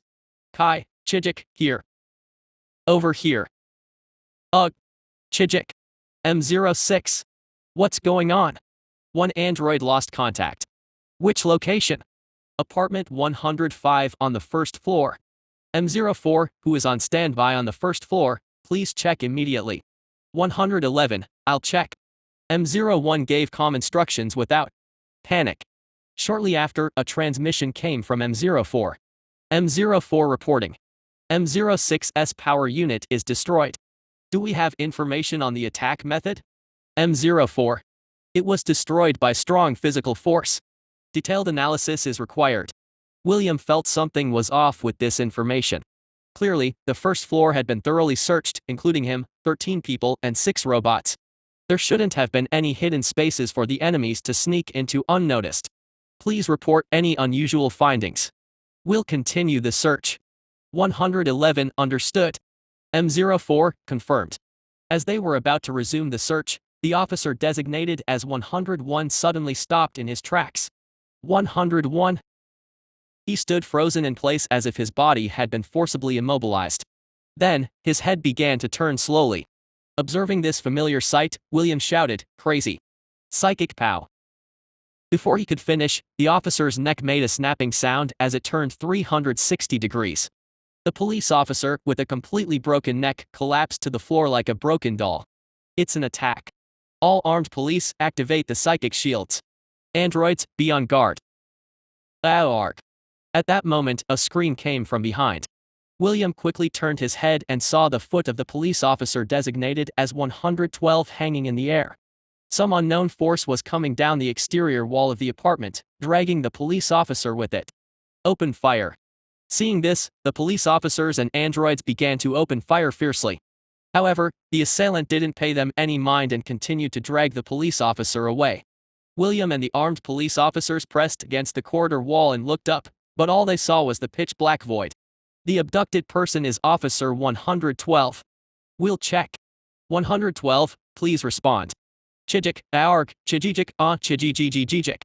Amidst the noise, a pain scream mixed in with the sounds, and William clenched his teeth in frustration. M01 mechanically repeated the same words without displaying any emotion. 112, if you are alive, please respond. Chijijijijik. One final checkpoint. 112, if you are alive, please respond. Chijik, I'm on the 4th floor.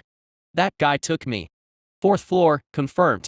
With 112's response finally coming through with great difficulty, a collective sigh of relief passed through the police officers.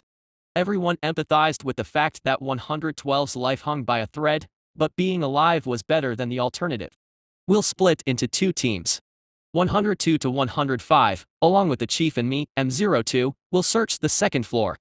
The rest will continue searching the 4th floor.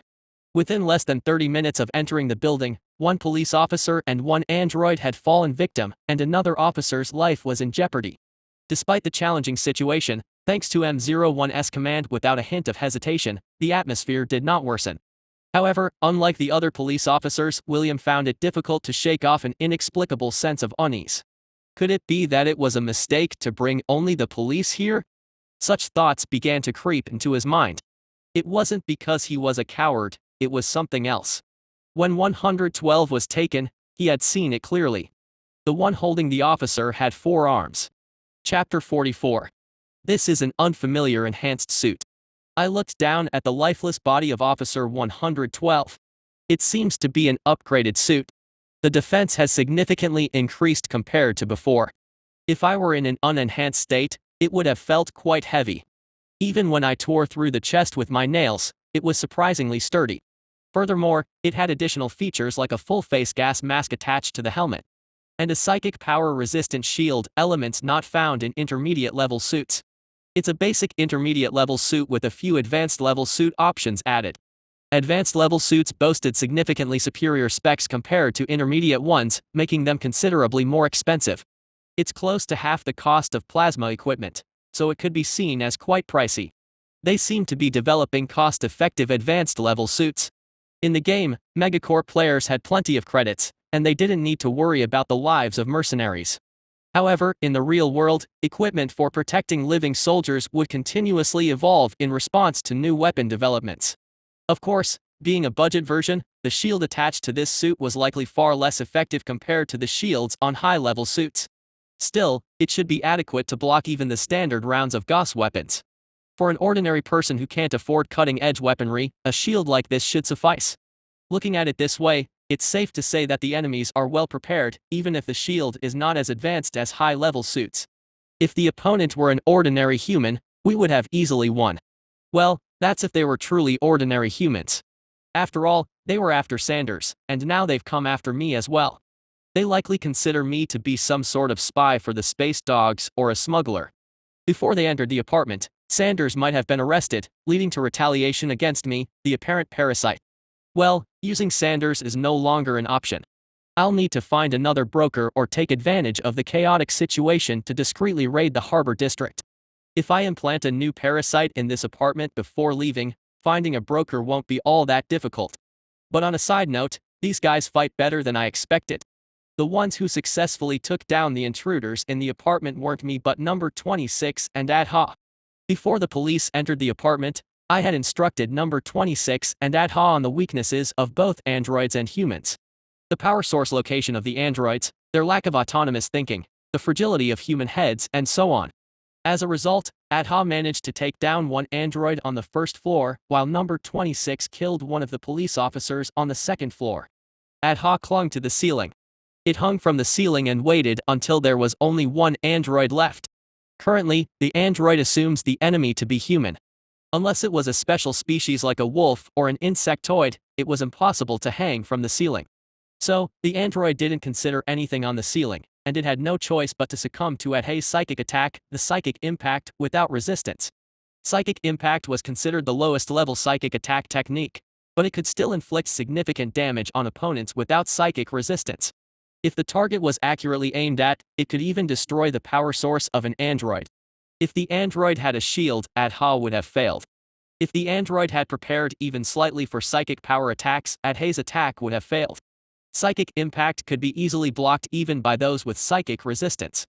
It knew that and targeted the androids instead of the police. Although there were superpowered androids as well, they didn't come to this apartment. The only ones with shields were the enhanced suit-wearing police officers. So, it deliberately targeted the androids. Young Blue Galagon, it indeed had decent skills. In any case, the guy who successfully destroyed the android made its way out of the apartment through a window and joined number 26 on the third floor. Number 26 did well too. Whether it was due to its growth or not, its psychic power had become much stronger than before. Now it could easily cast restraint, one of the abilities Sea Demons had, which was a powerful mid-level psychic technique. It was a psychic technique that pressurized and oppressed the target using psychic power. The stronger the caster, the more targets it could affect, and the greater the effect of the technique. Number 26 had hunted with me several times, so it knew well where humans were vulnerable. The guy, hiding in the third-floor corridor, demonstrated the technique of casting a double restraint on one of the enemies on the second floor who came to search. Thanks to this, the poor police officer found himself in a state where his body and head were separate entities. It's still far from perfect, but in the game, Sea Demons could restrain dozens of players at once to the point of suffocation, making it incredibly powerful. Number 26 hadn't reached that level yet, but it had improved significantly. Perhaps it will become even stronger in the future. They did well, now it's my turn. The groundwork had been sufficiently laid. I felt the vibrations of the enemies coming up the stairs. I called out to them in the voice of the deceased officer, 112. Arg. Outside, the enemies tensed up. I sensed there were 5 humans and 2 androids. I left through the window, carrying the corpse on my side, and crawled along the exterior wall to move to the neighboring house. In the meantime, the 2 androids advanced and broke the door of the house where I had been hiding until a moment ago. Begin the search. Ignoring the cold voice of the androids, I moved to the corridor and exited the neighboring house. I saw the police officer at the very back trying to enter the house. I pierced his throat with the stinger at the end of my tail.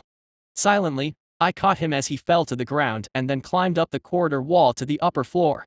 I opened the window of the empty upstairs house and tossed the police officer and the corpse inside. Beyond the police officer's mask, I could see terror-filled eyes. After being caught by me, he seemed to have a clear understanding of what he was facing. He probably thought like this: They should have brought the military instead of armed police. As always, regret comes when it's already too late. He seemed to want to somehow inform his colleagues about my identity, but it was impossible. The neurotoxin that coursed through his veins like a snake that had caught its prey was tightening around his entire body. I grabbed his head with my combat arm.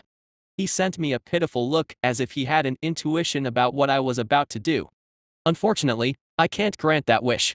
When I applied pressure, my hook-like claws ripped through his head. As the police officer's head turned into something resembling a watermelon sliced by a kitchen knife, a belated reaction came from downstairs. "This is 106. Respond, 110. The colleague who had been behind us just disappeared, so it was only natural that they would be bewildered. I smashed the police officer's communication device, which had been addressed as 110. I need to shake them up a bit more. Confusion and fear could paralyze reason. Since he still seemed mentally sound, I needed to give him more of the drug. I turned on the communication device of 112. Help. He's torturing me. Darn it. 112. This is M01. Everyone stay calm. Darn it. 110, who was right behind me, just disappeared. Oh God.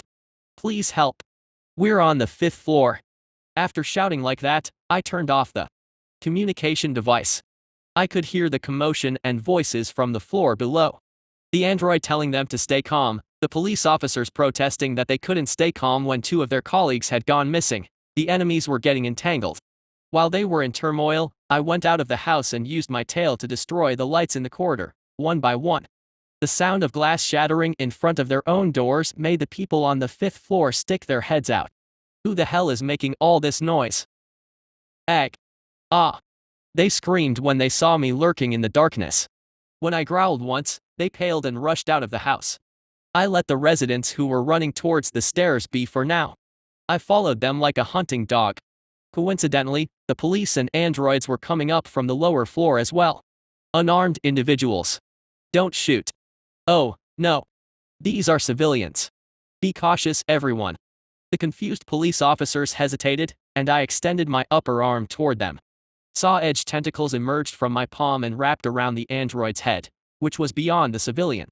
The sharp saw on the surface of the tentacle was firmly embedded in the small, hard head of the android. Enemy attack detected. The painless android had a Gauss rifle attached to its 3rd arm and aimed it at me, but it was too late. As I pulled my arm back, the android's head, which had been entangled with the tentacle, was pulled out. Intrusion. Requesting backup. What the hell is that? The android behind me recognized my attack faster than the police and sounded an alarm. The police also aimed their Gauss rifles in my direction, albeit belatedly.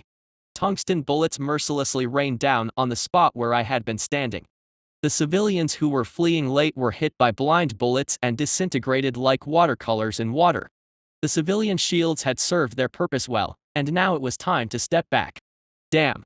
I quickly retreated, but perhaps because I had grown in size, I couldn't completely avoid it, and I was hit a few times on the tail. Thanks to my physical enhancement type and various characteristics, there was no significant impact. However, this must have made the enemies realize to some extent how resilient my defenses were. Ordinary humans would have a hard time noticing if I had taken a significant blow during the fight. But androids were different.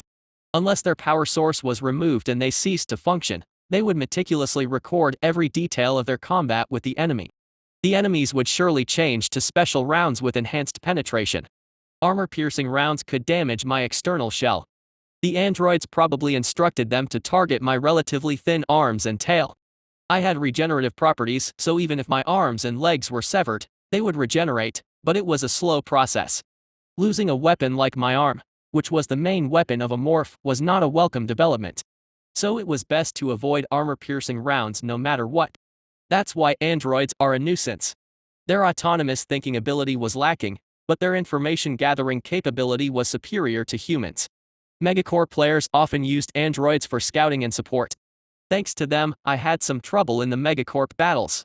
If you didn't wipe them out in one go, they would transmit all my characteristics, patterns, weaknesses, and so on to the opposing players, which was quite annoying. I have to eliminate them here. The androids that had been eliminated so far were not due to firearms but rather special attacks. The fact that I was not human would already be stored in the recording devices integrated into the androids. The police might not know, but I had to destroy all the recording devices in these androids. Hiding inside the house, I sent a signal to number 26. ZZZZZZZZ, come up and help. Yes. Little guy, the big baby is calling. While calling them, the enemies entered the corridor. Perhaps because they knew that the enemies were not regular humans, their movements were much more cautious than before. I shouted loudly in the voice of 112. I'm here. They stopped in their tracks when they heard my voice. Subsequently, the enemies shifted positions to enter the house. The sound of footsteps and the clashing of firearms and equipment suggested agility and a quiet demeanor, almost inaudible if one wasn't close enough. They certainly showed signs of extensive training. Maybe it was unfortunate for them to face me. If they were different enemies, I would have easily subdued them. No, if I weren't a morph, I might not have won this easily. It was a morph's super sense that allowed me to read the movements of the enemies so easily. I stood by the door, aiming the spine launcher. Is this about right? I adjusted it to hit the target, which was about 20 centimeters above my head, and waited for a moment. When the android came closer to break down the door, I fired the spine. The dull sound was heard as the spine pierced through the door. ZZZZZZZZZ. Ugh, they're shooting. Beyond the small hole in the door, a slightly perforated android's head could be seen, slumping. I pushed against the door with force from my legs. The latch was torn apart as if it were torn tissue, and the android that had been standing in front of the door was shattered by my charge. The police officers who finally saw me up close swallowed their breath. Among the wreckage of the android, I crushed the recording device with my foot and then withdrew my serrated tentacle to wrap it around one police officer's leg. Ah! As the tentacle passed over, the white bones were exposed, and one officer fell. 3 other officers aimed their Gauss rifles at me, but I'm not the only monstrous threat they are facing right now. Adha, who had flown holding on to number 26, pounced on the police officers. Adha's tentacles covered the heads of the police officers. The transparent tentacles broke the glass of the masks the officers were wearing and penetrated inside. Ugh, stop. The police officer trembled and made bizarre sounds as the red plate at the tip of the tentacle stuck to the officer's face and began to suck blood. The tentacle, making a squelching sound, was clearly seen sucking in the red liquid. The police officer, who had lost a large amount of blood in an instant, was in shock and sat down on the spot. Ugh. Other police officers hesitated but kept their Gauss rifles aimed at Adha. In the corridor, number 26 emitted a violet energy that enveloped the police officers' bodies. I grabbed the heads of the individuals held by 26 with one hand each and tore them off. The blood spurting from their necks seemed to float in mid-air as if defying gravity due to 26's psychic power. Adha, which turned one police officer into a mirage, gobbled up the flying blood with its tentacles. ZZZZZZ, well done. Yeah. Easy. Someone watching would likely be shocked and nauseated, but I was proud of the companions who had assisted me brilliantly. I wanted to give them some time to enjoy the spoils, but there were still enemies remaining. This is the first time I've fought, leaving my back to someone else. I had never experienced such a situation while playing as a morph, both in the game and in reality, as I didn't have friends. Fighting like this was a fresh experience for me.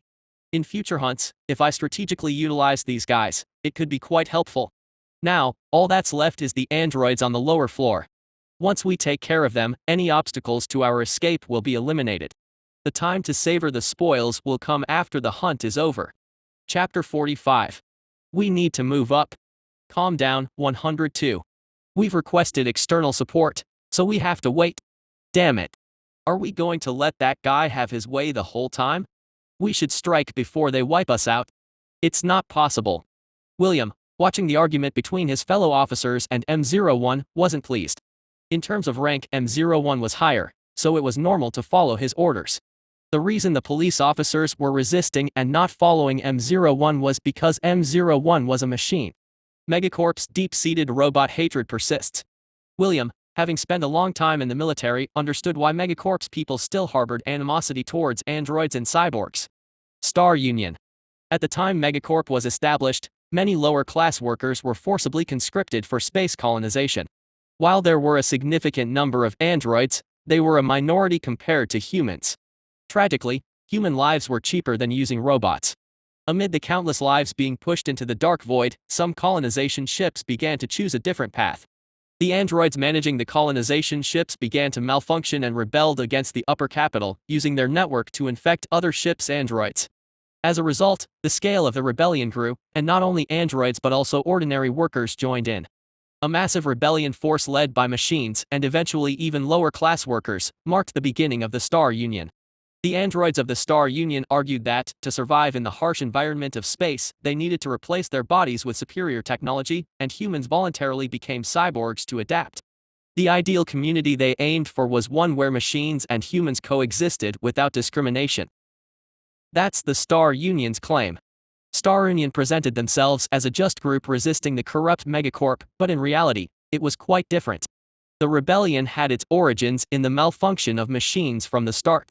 A rebellion led by mad machines was unlikely to go smoothly. The androids of Star Union even turned unwilling laborers into cyborgs. They went so far as to implant chips into their brains, stripping them of free will. After the rebellion, they expanded their influence by attacking other exploration ships and forcibly turning settlers into cyborgs. Naturally, the ordinary citizens of Megacorp didn't welcome Star Union. Who would like those who kidnapped them and turned them into machines by force? Although centuries had passed, the resentment against machines still ran deep in the minds of Megacorp's citizens. Anyway, regardless of the historical context, it was not desirable for allies to argue among themselves in such a critical situation. William was the first to calm down the police officers. "Hey, everyone, calm down. But we are police officers. I understand your concern for our colleagues, but don't forget our mission." Ugh. As William calmly appeased them, the police officers also showed a more composed attitude. William then called M01. "Hey, M01. Please, detective team leader." After the Star Union's rebellion, Megacorp had imposed several restrictions when making androids. One of them was to change the android's data recording device to a closed system to prevent accidents from being interconnected. Since the android network had been one of the causes of the rebellion, it was a necessary measure. However, such a restriction was too burdensome, especially in a war where information exchange was critical. Therefore, the commanding androids temporarily had their restrictions lifted. You are right, but the Special Trade Center androids at the T&C Special Trade Center have recently changed their policy for imp defense. They have applied shielding technology, which limits data transmission via the communication network. I see. William understood that this might be due to the Council. In the Space City, the most dangerous weapon wasn't plasma weapons or state-of-the-art battleships or even the metallic gremlins. It was imp attacks because in a structure where everything was controlled by machines, there was nothing as threatening as imp attacks. They raised the imp protection level in preparation for the Council's arrival, and it seems they also made changes to the androids. So, can we deduce anything from that limited information? What do you mean? I want to make sure that the target may not be human. I want to verify. Do you mean to say the target could be a different intelligent being? When 112 was taken away, I briefly saw him, and he didn't look human. He didn't look human. He had an appearance more akin to a monster or a beast. I see. I will check. M01's eyes lit up green when he said that. It indicated that he was in the process of decrypting the information sent by the androids. Commanding androids could remotely access the data stored by subordinate androids, but during this access, they became completely vulnerable as intentionally designed by Megacorp. What a foolish restriction. William thought about how many soldiers had suffered due to this damned restriction. While William was lost in thought, M01, who had finished decrypting, spoke up. As you mentioned, it is speculated that it is something beyond a typical human. Tell me more. M06 on the first floor and M05 in the fifth floor corridor both suffered high penetration attacks. Like a Gauss rifle. No, M05 had its data storage device destroyed by projectiles thinner than tungsten rounds, and M06's power source was estimated to be destroyed by psychic attacks. Because they received fragmented information, M01 used the term speculated instead of analyzed. However, William trusted M01's words since he knew that androids' analytical capabilities surpassed those of humans. So, it's someone who can use psychic power and has high penetration weapons. Then what happened to M03, who went upstairs with M05? M03 was destroyed by an attack from an undocumented biological entity. What does that mean? After expanding the scope to include registered biological entities, the weapon that destroyed M03's data storage device shows a 90% similarity in form to the tentacles of a large extraterrestrial cephalopod species discovered in the deep sea of E101 planet. William was familiar with E101 planet. It was a water-covered planet where he had heard Mars's prime capitals were keenly interested. There shouldn't be any sea monsters here. So, is the enemy a Hulk mutant? There is no model with a genetic transplant of the particular biological entity among Hulk mutants. Is it a new species, or perhaps an unknown one to us? Considering it's believed to be an intelligent entity, it was difficult to classify the enemy as a wild animal. It seemed more plausible to view it as a yet-to-be-revealed prototype of the Hulk mutant. Could it be that the Eugen family is trying to challenge T&C? The technology for creating Hulk mutants was partially monopolized by the Eugen family. So William's speculation wasn't entirely baseless. He suspected that there might be power struggles among the top capitals during the council. If the mysterious adversary had read his thoughts, the process might have been entirely wrong, but the result would have been accurate, he thought.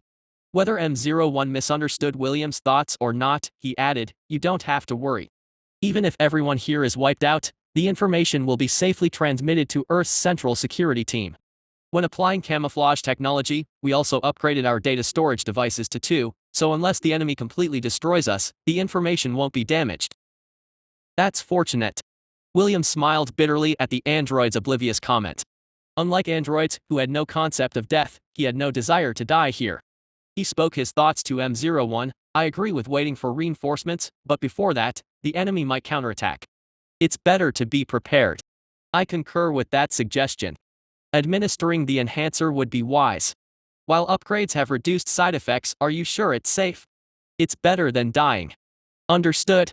Authorization granted for enhancer administration. With M01's authorization, William and the 4 police officers present at the scene received the enhancer. Having taken the enhancer after a long time, William shivered slightly from the familiar discomfort and relief. Looking at the similar expressions on the faces of the other officers, it seemed they felt no different. Then, one of the armed police officers received a call on his communication device. It's a communication from 112. I need to answer it. Just a moment. I'll take it. M01 received the communication device from the police officer's hand and pressed the button. Aren't they coming up? I was hiding on the stairs, trying to eliminate the enemies as they ascended, but I couldn't even catch a glimpse of them. Are they buying time? If they're calling for reinforcements from over there and waiting, it's not a pleasant situation. They might get reinforcements, but I won't. The longer this takes, the worse it is for my side. Should I take the initiative from my side? Currently, there are 9 enemies detected by my senses. 3 androids and 6 police officers. 1 android and 1 police officer are waiting on the first floor, while the rest are all on the second floor. If they gather, I could sweep them all at once. My most powerful weapon is the monster's tentacle. It's a trait created by fusing the claws and psychic power mechanism from White Galagon's genes, which were transplanted into my body. Until now, I've only used it with the enhanced psychic power mechanism, but that's not the true potential of this trait. Monster's tentacle inherits and enhances the existing psychic power mechanism trait. Can use psychic power. Note, use the power of the dragon carefully. Just like Adha, the blue Galagon, used the tentacles for a psychic impact, all Galagons use their tentacles in their mouths for psychic abilities.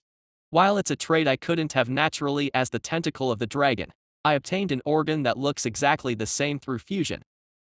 I should be able to use psychic breath.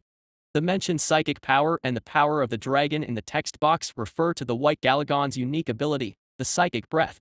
As the text box warned, the psychic breath is a powerful ability inspired by the heat rays shot by the protagonists of classic Japanese monster movies. In the original, I could easily take down this apartment, but I can't produce that level of output. Of course, I should be able to sweep away the enemies in the corridor with a single blow, but the problem is the enemies on the first floor. The problem is the ones on the first floor. Psychic breath consumes a massive amount of energy, leaving me vulnerable immediately after use. If the enemies on the first floor decide to attack as I unleash the psychic breath, I won't have a way to defend myself. Let's keep the monster's tentacle as a trump card. I decided to turn on the communication device one last time to lure the enemies out. This is M01. Speak. 112. It's torturing me. Please. Please help me. Is the one torturing you a human? The android asked me with a dry tone. Is it a human? Did they assume I was human and not fight me as a result? Why this sudden question? Do they know I'm not human? As far as I know, Megacorp androids can't share information with each other. By design, Megacorp prohibits information sharing among robots due to a past robot uprising. They might have seen me when I captured the police. It's possible. Upon reflection, one of the police officers seemed to have kept an eye on me until the end. It was a very brief moment and it was dark, so I assumed they couldn't see me, but maybe that wasn't the case. While I was pondering this, the android on the other side continued. Based on your late response, there is a greater than 70% chance that you are not number 112.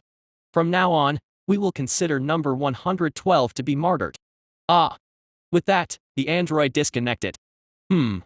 Certainly, the android is quick on the uptake, as even with a slightly delayed response due to my thinking, it immediately realized that I'm not 112. This kind of situation hasn't happened in a while. In the game, the mimicry mechanism was a unique attribute I possessed, so many players fell for it. However, as time went on and I became more famous, players devised their own countermeasures. They checked speech habits or speaking styles, asked for information only known to colleagues, and used various methods to identify me. Well, I can't deceive them. I resolved to destroy the communication device. The method of unsettling the enemies and then launching a surprise attack is now difficult to use. The only option left is a direct confrontation, going down and attacking the enemies head-on. Frankly, it's not my preferred method. They're probably watching me closely from the other side. Unluckily, the police who received the enhancer are probably waiting for me. With upgraded combat suits and the effects of the enhancer, they're even more formidable. Armed with Gauss rifles and enhanced by the enhancer, they're not to be underestimated. I might have to prepare to lose an arm or a leg. Of course, I have no intention of running away. At the very least, I need to take care of all the ones on the second floor. They know I can mimic the voice of the monster after all. I should try a proper pincer attack this time. Just because I took down one of the enemies doesn't mean I'm going to be hunted down. They might have noticed something, but they still don't know that we're a group of 3. I explained the plan to the others and then stood up. Well, let's go. This time, I need to have faith in my tough exterior and the combat abilities of the group. Chapter 46. Big baby, be careful. Danger. Careful. ZZZZ, you too. As I mentioned in advance, I sent the guys first. We've succeeded without any problems before, so we should succeed easily this time too. I need to do well. With them dispatched, all that's left for me is to enter. So which route should I take? There are a total of 3 routes available right now.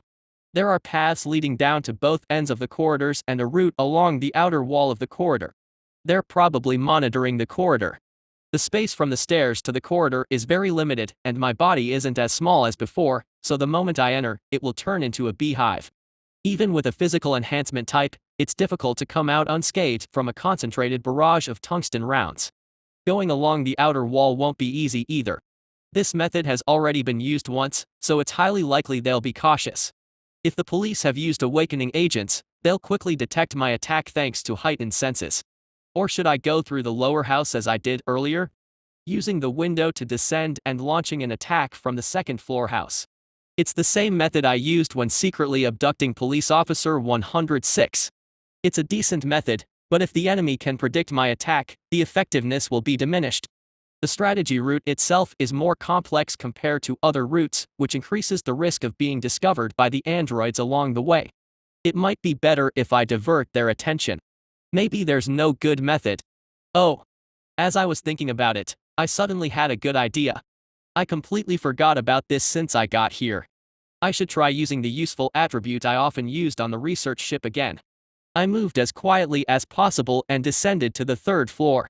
Beyond the concrete floor of the corridor, I could feel the movements of the enemies. The faint electromagnetic waves emitted by electronic devices, the unique scent of artificial skin mixed with rubber and iron, the stillness of their bodies. It was all intermingled with the scent of sweat, the movement of muscles that had swollen thicker than usual, and the rapid heartbeat. It was a dual performance created by both machines and humans. The police have used enhancers. A surging power turned into heat oozing through the skin and clothing. When hit with the enhancer, your physical abilities increase and your senses become as sharp as an animal's. If I had gone downstairs without any preparation, the police would have detected it immediately and attacked me. Thank goodness. Enhanced senses don't mean your cognitive abilities expand. The enemies likely expect me to enter from the end of the corridor or the exterior wall, not that I'd attack from the ceiling. Judging by the positions of the enemies, the androids are guarding the front and rear, while the 5 humans are stationed in the middle, just like the androids, splitting their focus between the front and back. I inflicted wounds all over my body with the extended claws on my battle arm, causing my exterior to crack and black blood flowed from within. I need a lot of blood. To melt the thick floor, I repeatedly inflicted fresh wounds on the healed areas. Once I judged that the floor had melted sufficiently, I made a deep cut in the wound. Blood gushed out like a fountain from my wound and scattered all over the corridor floor. It's done. In a few minutes, a large hole would be created in the floor and the acidic blood would drip down beneath it. I made sure the acidic blood was properly melting the floor and then opened the nearby door and leapt into the house. Swiftly traversing the house, I opened the window and crawled down to the lower floor. Hey! It's acidic. Everyone, be careful. The enemies were perplexed as they saw the acidic blood pouring down from above. By now, I had already entered the lower house. The door to the house that leads to the corridor was firmly blocking my way. I exerted all my strength and pushed the door directly outward. With a loud crash, the door was pushed out into the corridor, crushing the police officer who had been standing in front of it. Blood splattered out through the gap in the door and spilled onto the corridor. Ugh! It's an enemy attack. The enemy probably didn't know I could strike both the ceiling and the side at the same time. An android with M01 written on its head quickly recognized me and raised a Gauss rifle. As the muzzle was about to point at me, I grabbed the head of the police officer next to me and pulled him toward me. The android, programmed not to shoot a comrade, hesitated for a moment but then immediately fired at me. As expected, it's an android. Even though he's using a person as a shield, he's precisely targeting only me. The pain from the area where I was hit by the bullet started to throb. In the meantime, other police officers also managed to break free from their confusion and regrouped. Except for the police officer I was holding onto, the rest had distanced themselves from me. Everyone, regular bullets are ineffective. Switch to armor-piercing rounds. I don't know if he's the commander, but while 2 other police officers were shooting at me, the remaining 2 quickly switched their ammunition. The Gauss rifles the police officers were carrying transformed with mechanical sounds to match the armor-piercing rounds. This is bad. I needed cover, so I went back into the house. Behind me, armor-piercing rounds pierced through the wall. One of them passed through my tail. Even walls can't stop armor-piercing rounds. I didn't plan to just stand there, so I shook my bleeding tail vigorously. Black drops of blood splattered and stuck to the bodies of the police officers who followed. Damn. His blood has an acidic effect. Amidst the staggering police officers, I moved through the window to the neighboring house. Ugh! Armor-piercing rounds seem more effective than in the game. On the other side of the wall, I heard the sound of the police officers searching the bathroom and kitchen. Ugh, ugh, ugh. A police officer, held in my hand, struggled to get free while I checked the tail wound. Thanks to the enhancer, the police officer's strength was by no means weak, but being held by the head, they couldn't exert much force. I applied more pressure quietly to make them stop. When my hook-like claws scratched his helmet, it made a chilling sound, and the police officer immediately quieted down. I should make more use of this guy. I activated the parasitic colony on my lower right arm. It's a level 5, 1 level higher than Sanders. In the game, level 5 didn't let you do much, but I wonder how it'll work in reality.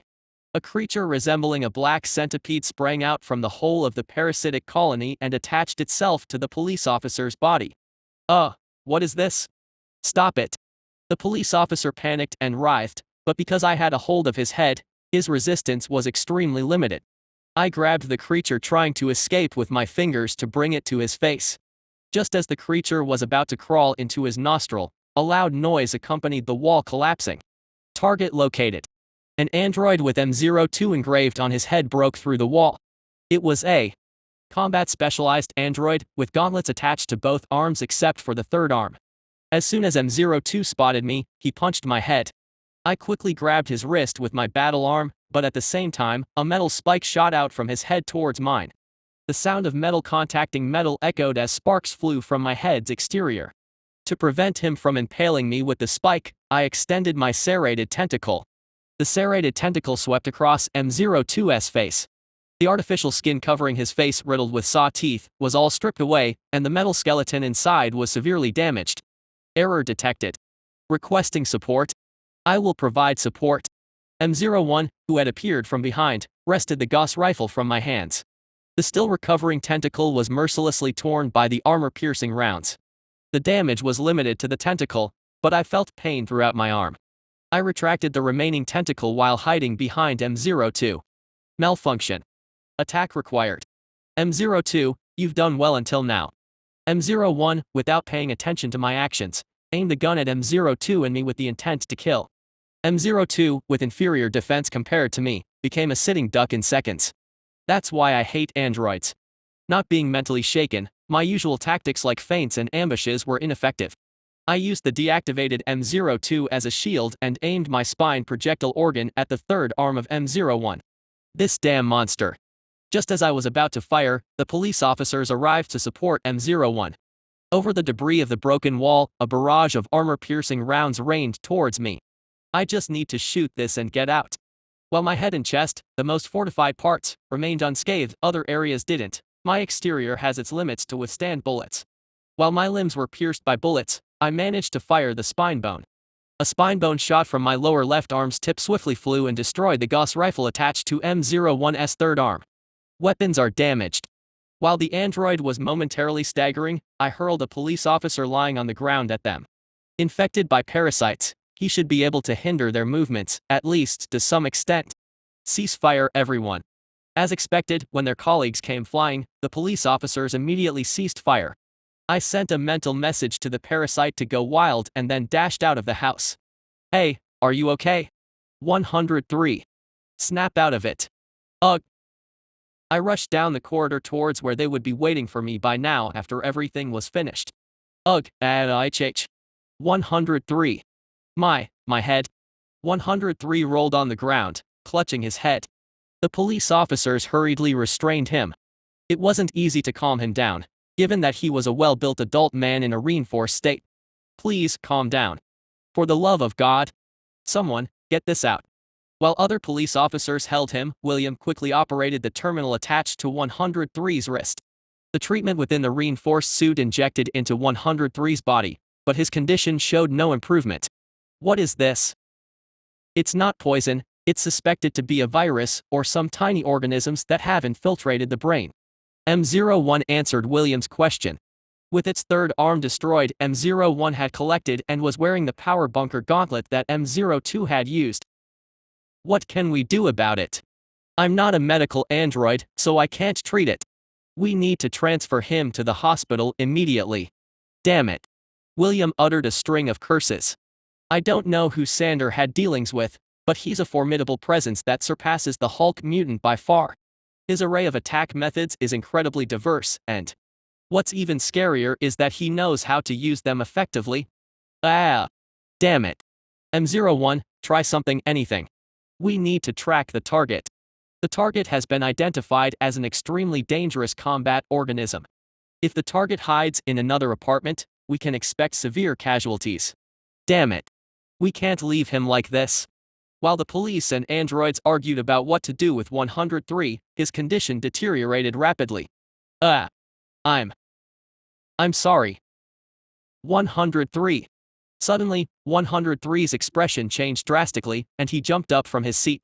He then shot the police officer holding onto him with the Gauss rifle. 105. 105, with a hole in his abdomen, collapsed, coughing up blood. 103, who had just shot his colleague, was shedding tears but had a strangely twisted smile. Hee. I should have done this earlier. Ahee. 103, snap out of it. 103 is in a poor condition.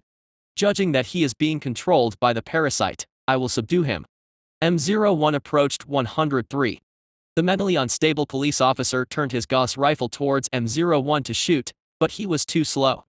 M01 struck the back of 103's neck, causing him to lose consciousness. Subdued.